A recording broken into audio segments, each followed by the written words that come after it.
오늘 대림절 첫 번째 주일을 맞이하여서 하나님의 구원 단계라고 하는 제목으로 말씀을 선포하겠습니다. 전통적으로 교회는 독자적인 달력을 사용해 왔습니다. 그것을 교회력이라고 이야기를 했습니다. 이 교회력은 일반 달력과 몇 가지 다른 점이 있습니다. 첫째는 기준이 다릅니다.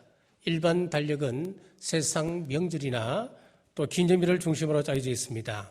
그러나 교회력은 교회 절기를 따라서 짜여졌습니다. 성탄절, 부활절, 추수감사절 그렇게 중심으로 나갑니다. 둘째는 시작이 다릅니다. 그레고리력이라고 하는 일반 달력은 1월 1일부터 출발합니다. 그러나 우리 교회력은 대림절부터 시작을 합니다.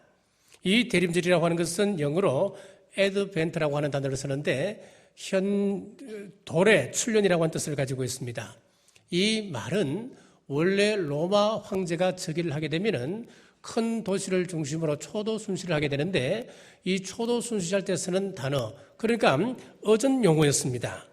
그런데 초대교회 교인들은 오직 예수님만이 황제시고 예수님만이 주님이심을 고백하고 살았기 때문에 그 아름다운 전통을 이어받아서 4세기경부터 주님의 오심을 기다린다. 그래서 대림절을 사용하게 되었습니다. 그러다가 7세기 후반부터 예수 그리스도의 초림뿐만 아니라 예수님의 다시 오심, 재림을 기다린다라고 하는 의미에서 이 대림절을 확대해서 사용을 하게 되었습니다. 대림절 첫 주를 맞아서 이 땅에 오신 우리 주님께 감사를 드리고 그리고 다시 오실 예수 그리스도의 재림을 대망하며 이 대림절을 준비하시는 여러분 되시길 간절히 바랍니다. 첫째, 오늘 본문의 배경입니다. 우리 예수님께서 탄생하시기 전 시대 상황을 보면은 정치적으로는 암울한 상황이었습니다. 무법천지가 되었습니다. 경제적으로는 온 백성들이 빈곤에 빠졌고 일부 백성만이 잘 먹고 잘 사는 빈익빈 부익부 현상이 극심했던 시대였습니다. 종교적으로도 보면은 종교의 능력을 상실하고 타락한 지 오래였습니다. 자, 그런 때에 하나님은 천사 가브리엘을 보내서 갈릴리 나사렛 지방에서 구원의 복음을 선포하십니다. 자, 이 갈릴리 나사렛이 어떤 곳입니까? 이곳은 이스라엘 최북방의 변방지대입니다. 그리고 교통의 요충지였습니다. 그러다 보니까 부패와 타락, 특별히 성적인 타락이 만연한 곳이었습니다. 자, 그렇기 때문에 평판이 좋은 도시가 아니었다는 것을 알 수가 있습니다. 이런 지역적인 약점을 가지고 있는 나사렛 지역에 하나님께서 천사 가브리엘을 보내셔서 구원의 소식을 보내셨습니다. 하나님의 구원 단계 첫 번째는 은혜를 선포합니다. 본문 28절을 보십시오. 그에게 들어가 이르되 은혜를 받은 자여 평안할지어다. 주께서 너와 함께 하시도다. 30절입니다. 천사가 이르되 마리아여 무서워하지 말라. 내가 하나님께 은혜를 입었느니라 라고 했습니다. 자, 여기서 은혜라고 하는 단어는 헬라어로 카리스라고 하는 단어를 씁니다. 하나님께서 사람에게 좋은 것을 선물한다라고 하는 뜻을 가지고 있습니다. 은혜라고 하는 것은 내가 원한다고 받을 수 있는 것이 아닙니다. 반대로 내가 원치 않는다고 받지 않을 수 있는 것도 아닙니다. 이것은 조건 없이 베풀으시는 하나님의 사랑, 하나님의 은혜를 이야기합니다. 사도 바울은 고린도전서 15장 10절에서 나의 나된 것은 하나님의 은혜다라고 했습니다. 칼빈은 믿는 것도 하나님의 은혜라고 했습니다. 그렇습니다. 우리의 모든 것이 하나님의 은혜입니다. 자, 그런데 왜 하필이면 마리아일까요? 이스라엘의 제일 큰 도시 예루살렘에는 왕궁이 있었고 성전이 있었고 명문 학교가 있었습니다. 명문 가문의 훌륭한 여자들이 얼마든지 예루살렘에 있었을 텐데 왜 하필이면 버림받은 땅 나사렛에 있는 마리아를 불렀을까요? 이것은 전적인 하나님의 은혜입니다. 오래전에 고재봉이라고 하는 흉악범이 있었습니다. 이 사람은 중령 일가족 4명을 도끼로 쳐 죽인 그런 살인마였습니다.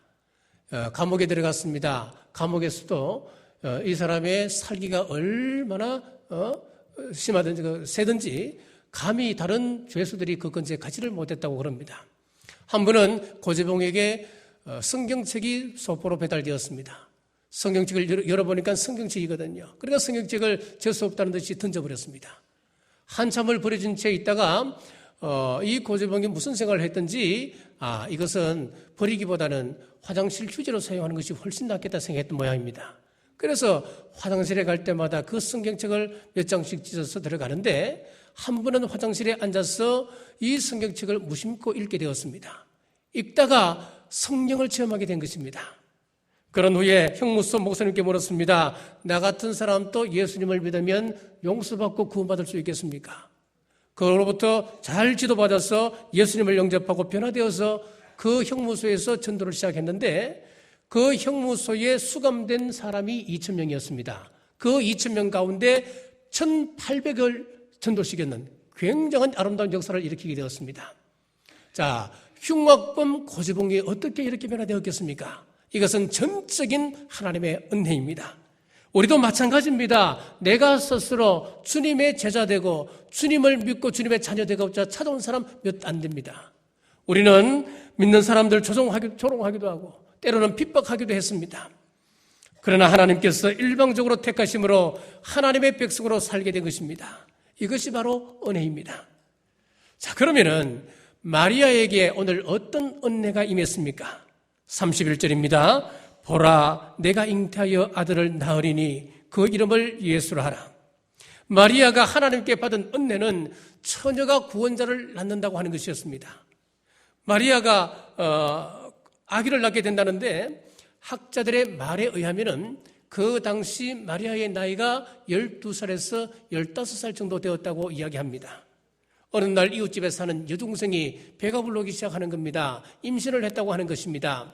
더 믿을 수 없는 것은 성령에 의해서 잉태되었다고 이야기하는 겁니다. 그것을 누가 믿겠습니까? 더군다나 이 마리아는 정혼한 사람이었습니다. 자, 이스라엘 사회에서 결혼은 매우 신성한 것입니다. 그래서 이 아이들에게 맡기지 아니하고 부모가 먼저 약속을 합니다. 약속하는 이것을 약혼이라고 이야기를 했습니다. 약혼한 것을 공식적으로 선포하기 위해서 랍비를 찾아가서 그 앞에서 서약을 하게 되는데 서약하는 것을 정혼 그렇게 이야기를 합니다. 이제는 결혼식만 올리면 부부가 되는 것입니다. 온 동네 사람들은 이 사람들은 이미 법적으로 부부가 되었다고 하는 것을 공부하게 되는 것입니다. 자, 그런데 정혼한 여자가 임신을 했습니다. 요즘처럼 성이 자유롭고 개방된 시대에도 이러한 상황을 맞게 되면 사회 시선이 따가운데 2000년 전에 이런 일이 있다고 하는 것은 상상을 할 수가 없는 일입니다. 만약 정혼한 요셉이 이 뱃속의 아이는 나는 모르는 아이다라고 이야기해버리면 이스라엘 법에 의해서 돌로 쳐 죽일 수 있는 그런 상황입니다. 사실 마리아는 메시아를 잉태하고픈 마음이 전혀 없었습니다. 거기 소원을 품고 기도한 것도 아니었습니다. 소원을 품은 것도 아니었습니다. 그러나 하나님께서 일방적으로 선택하셔서 마리아를 공경에 빠뜨리셨습니다. 그렇습니다. 때로 큰 은혜는 이렇게 큰 고통을 수반하기도 합니다. 너무 귀한 것이기 때문에 어떤 때는 아픔으로 다가옵니다. 어떤 때는 손해로 다가오기도 합니다. 그 손해를 감내할 때에 전능하신 주님께서는 하나님의 뜻을 이 땅에 이루어 가십니다. 오늘도 고통 중에 아파하시는 분 계십니까? 절망하시는 분 계십니까? 왜 이 고통이 나에게만 주어집니까? 울부짖는 분 계십니까? 고통 앞에 잘못된 것 있으면 회개하시고 말씀에 비추어서 회개했는데도 불구하고 여전히 고통이 떠나지 않는다면 그 고통을 통하여서 하나님께서 나를 통하여 이루실 분명한 계획이 있습니다. 우리가 잘 아는 송명희 씨, 이 송명희 씨는 뇌성 마비 환자입니다. 이분은 잠을 자는데 하루에 1시간 반밖에 자지를 못한다고 합니다.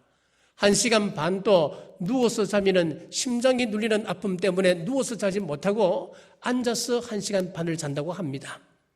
얼마나 비참한 인생입니까? 우리가 볼 때는 참 불쌍한 사람입니다. 그러나 이분의 간증을 들어보면 하나님의 위대하심과 하나님의 큰 은혜가 있습니다. 혹 우리 가운데 이 세상에서 내가 제일 불행하다고 생각하는 분이 있습니까? 나는 불행하다 노래 부르며 사는 사람이 있습니까? 그런 사람은 송명희 시인이 하나님은 공평하신 분이십니다, 이 말 한마디에 우리는 감사하지 않을 수가 없는 겁니다. 사랑하는 남부가족 여러분, 하나님의 은혜에 감사하는 여러분 되시길 주의 이름으로 축복합니다. 하나님의 구원 단계 두 번째는 평안을 선포하십니다. 28절 다시 읽습니다. 그에게 들어가 이르되 은혜를 받은 자여 평안할지어다. 이 평안은 오직 하나님만이 줄 수 있는 평안입니다. 죄와 죽음으로부터의 평안이기 때문에 인생의 어떤 밤을 만나도 누릴 수가 있습니다. 감옥에 들어가도 누릴 수가 있습니다. 병상에 누워서도 이 평안을 누릴 수가 있습니다. 어떤 절망과 힘든 환경 속에서도 누릴 수가 있습니다. 하나님께서 아브라함을 찾아가셨습니다. 네가 나를 정말 사랑하느냐? 네가 나를 사랑한다면 독생자 100세에 낳은 이삭을 나에게 바치라. 죽여서 번제로 바치라. 이런 황당한 말씀을 하십니다. 번제로 바치기 위하여서 3일 길을 걸어갑니다. 보통 사람 같으면 3일 길을 걸어갈 때 포기하지 않겠습니까? 그러나 3일 길을 걸어가서 모리아산에 올라갑니다. 그리고 아이를 번제드리기 위하여서 이제 제단 위에 올려놓습니다. 이렇게 할 수 있었던 것은 하나님께서 아브라함에게 평안을 허락해 주셨기 때문이었습니다. 아브라함뿐만 아니었습니다. 그 앞에 순순히 자기의 목을 내놓고 있는 이삭을 보십시오. 어떻게 그렇게 할 수가 있겠습니까? 하나님께서 이삭에게도 평안을 주셨기 때문이었습니다. 한나도 마찬가지입니다. 아이를 맡길 제사장은 하나님의 음성을 들을 수 없는 영적으로 죽은 사람이었습니다. 그리고 그 자녀들을 보면 불량자들이었습니다. 어떻게 그 가정에 겨우 젖을 떼고 아장아장 긋기 시작하는 아들을 맡길 수가 있겠습니까? 제정신인 어머니겠습니까 이게? 그런데 한나에게는 하나님 주시는 평안이 있었습니다. 사도 바울은 그의 서신 서두에서 항상 평안을 선포했습니다. 고린도후서 1장 2절 말씀, 하나님 우리 아버지와 주 예수 그리스도로부터 은혜와 평강이 있기를 원하노라. 갈라디아 1장 3절, 우리 하나님 아버지와 주 예수 그리스도로부터 은혜와 평강이 있기를 원하노라. 에베소서 1장 2절, 하나님 우리 아버지와 주 예수 그리스도로부터 은혜와 평강이 너희에게 있을지어다. 빌립보서 1장 2절, 하나님 우리 아버지와 주 예수 그리스도로부터 은혜와 평강이 너희에게 있을지어다. 사도 바울은 각 서신서마다 서두에 항상 평안을 선포하고 시작을 했습니다. 뿐만 아니라 우리 예수님께서도 요한복음 16장 33절에 이것을 너희에게 이르면 너희로 내 안에서 평안을 누리게 하려 함이라. 세상에서는 너희가 환난을 당하나 담대하라. 내가 세상을 이겼노라. 이 평안은 세상이 주는 평화가 아니었습니다. 세상이 감당할 수 없는 평안이었습니다. 이 평안은 환경을 초월하고 한계를 뛰어넘습니다. 마지막 대환난마저도 이기게 하십니다. 이렇게 평안이 중요한데, 그러면 이 평안은 어떻게 우리가 누릴 수 있겠습니까? 오늘 본문을 잘 보십시오. 은혜를 받은 자여 평안할지어다 그랬습니다. 하나님의 은혜가 임하게 되면은 큰 평안이 우리에게 주어진다고 하는 것을 알 수가 있습니다. 스데반을 보십시오. 비난과 정죄의 돌무더기 속에서도 그의 얼굴은 천사의 얼굴이었습니다. 어떻게 그럴 수 있겠습니까? 하나님의 은혜가 임하니까 큰 평안이 그 마음속에 있었기 때문에 그렇습니다. 사랑하는 여러분, 하나님의 큰 은혜로 큰 평안 누리시는 여러분 되시길 주님의 이름으로 축복합니다. 하나님의 구원 역사 세 번째는 순종해야 구원의 역사를 이룰 수가 있습니다. 38절입니다. 마리아가 이르되 주의 여종이오니 말씀대로 내게 이루어지이다 하매, 여기서 하나님을 주인이라고 이야기했고 자신을 종이라고 이야기했습니다. 종은 아무런 대가나 보상을 기대하지 않습니다. 내가 이 일을 감당하다 욕을 얻어먹고 사람들에게 정죄를 받고 죽임을 당한다 한들 나는 감내하겠습니다. 이것이 종입니다. 정혼한 여자가 다른 남자와 바람이나 임신했다, 돌에 맞아 죽을 수 있는 상황입니다. 마리아는 죽던 한이 있더라도 하나님 말씀이면 그대로 내게 이루어 주옵소서 기도했습니다. 헌신을 써야한 것입니다. 자, 우리 믿음은 순종함으로 완성이 되어집니다. 아무리 믿음이 좋아 보여도 말씀 앞에 순종하지 않는다면 그것은 헛수고입니다. 아무것도 아닙니다. 하나님은 순종하는 사람을 찾으십니다. 비록 그 사람이 연약하고 부족한 면이 있다 하더라도 순종하는 그 사람을 들어서 축복의 통로로 사용하십니다. 사무엘상 15장 22절에서 23절에 말씀합니다. 사무엘이 이르되 여호와께서 번제와 다른 제사를 그의 목소리를 청종하는 것을 좋아하심같이 좋아하시겠나이까. 순종이 제사보다 낫고 듣는 것이 순양의 기름보다 나으니 이는 거역하는 것은 점치는 죄와 같고 완고한 것은 사신 우상에게 절하는 죄와 같음이니라. 왕이 여호와의 말씀을 버렸으므로 여호와께서도 왕을 버려 왕이 되지 못하게 하셨나이다. 우리 하나님은 순종 없는 예배를 기뻐하지 않으십니다. 하나님 앞에 불순종하는 것은 무당 앞에 가서 점치는 것과 똑같다 그랬습니다. 오늘 우리들이 살아가는 이 시대는 순종의 미덕을 평가절하는 시대입니다. 오히려 반항하고 비판하는 것을 더 커다란 미덕으로 오해하는 시대입니다. 히브리서 5장 8절에 보면은 예수님의 생애를 다음과 같이 묘사합니다.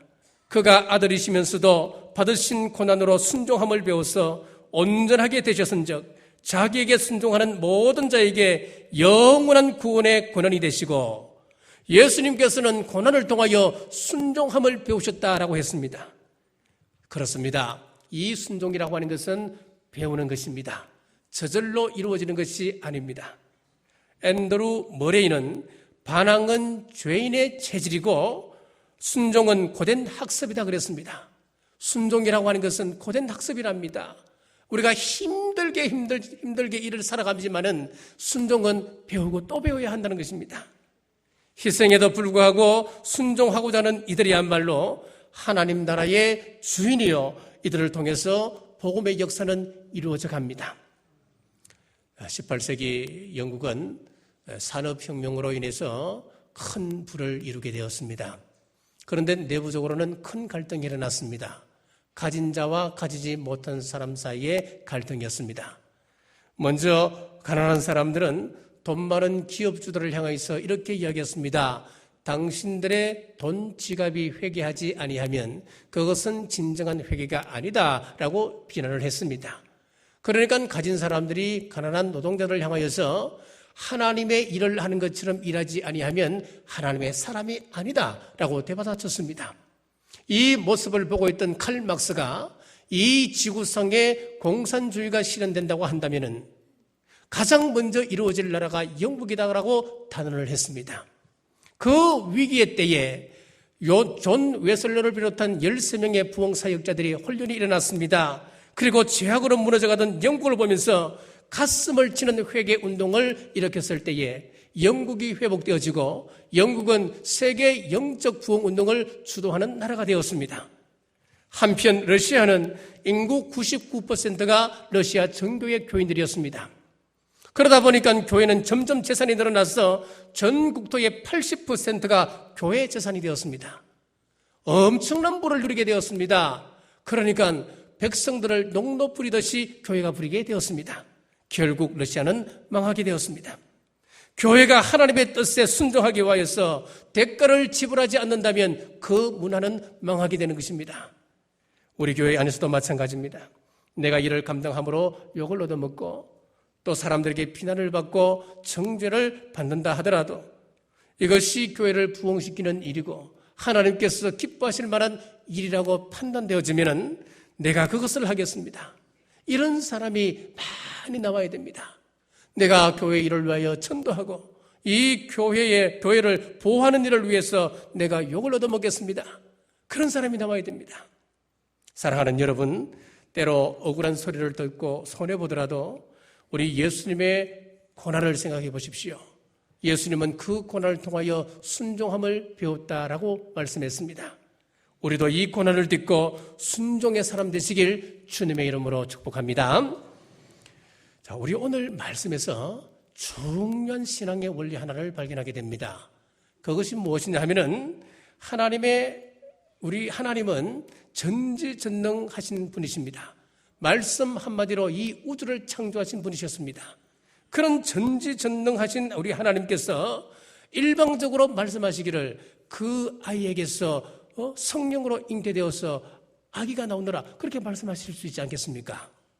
자, 그런데 오늘 이 말씀의 원리를 잘 보시면은 하나님은 그렇게 일하시지 않으셨습니다.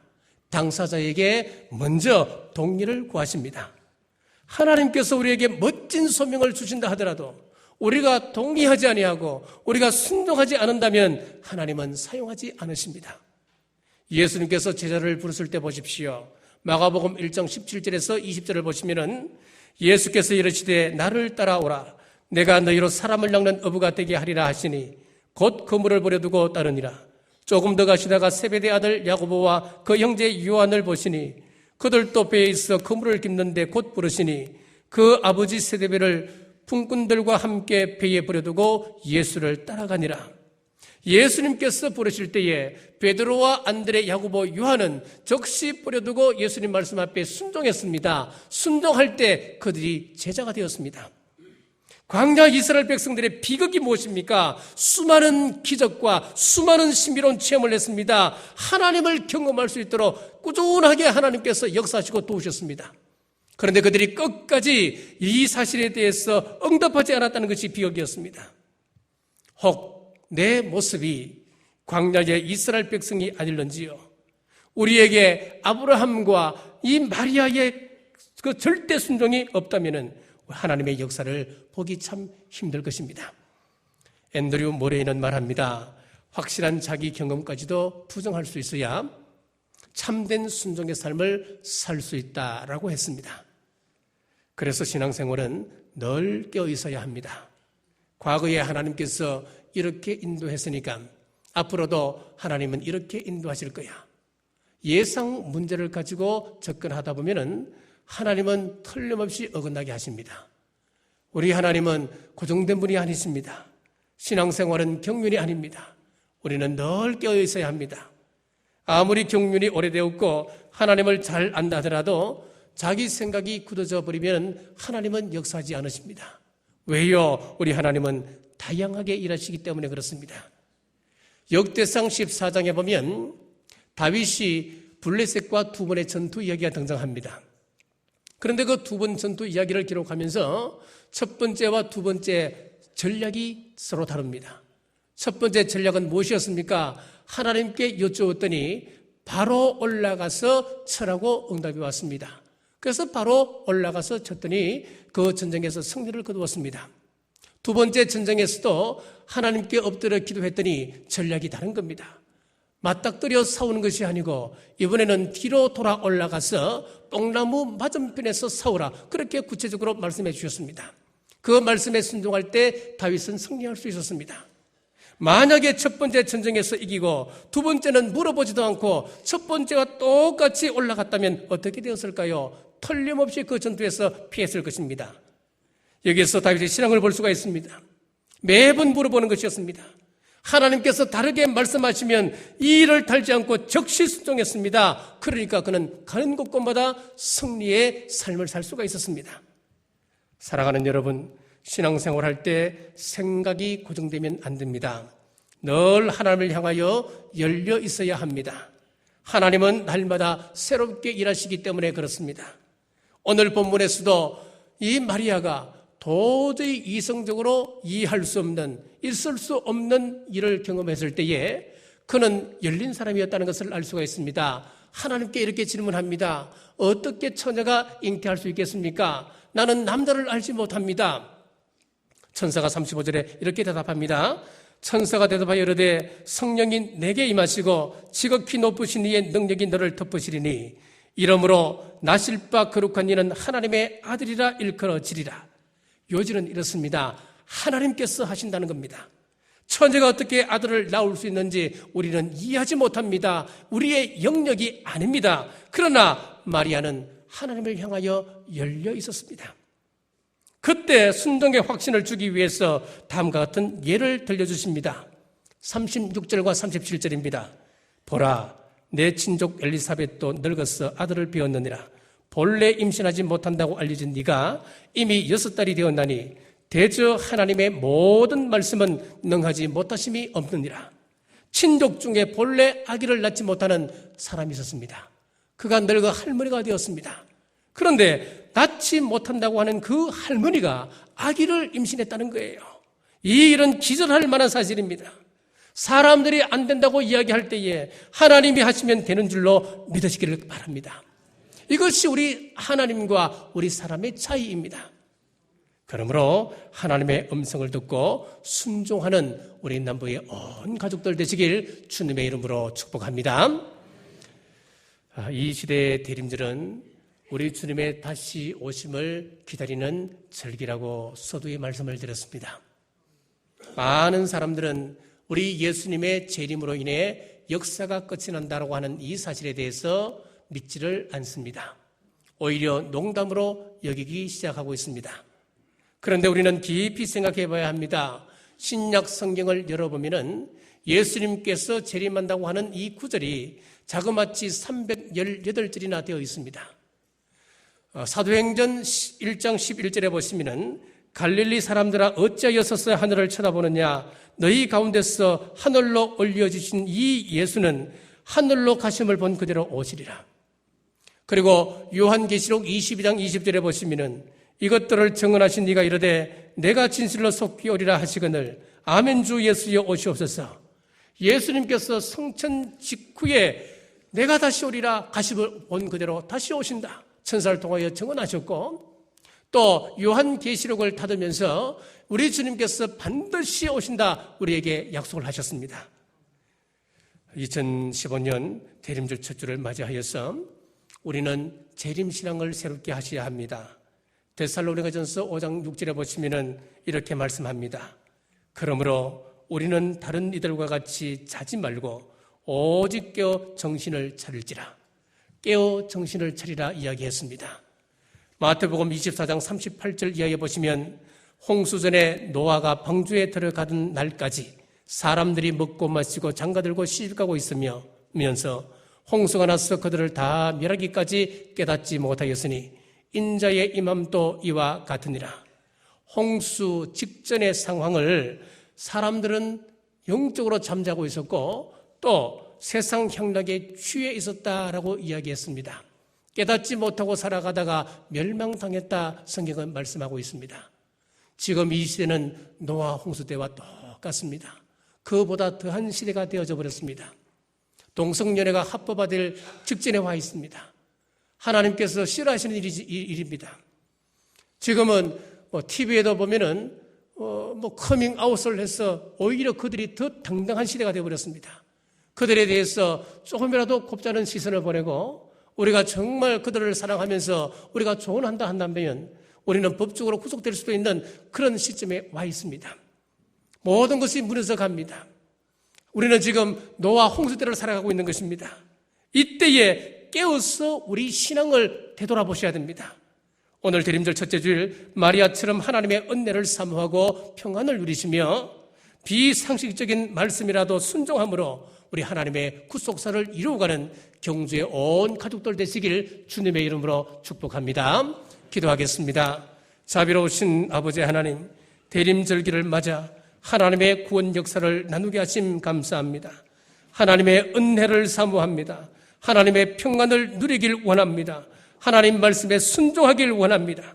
우리 남부교회의 순종을 통하여 하나님의 말씀이 이 땅에 온전히 실현된다면 기꺼이 순종하는 우리 교회 되게 하여 주옵소서. 다시 오실 예수 그리스도 이름으로 간절히 기도드리옵나이다.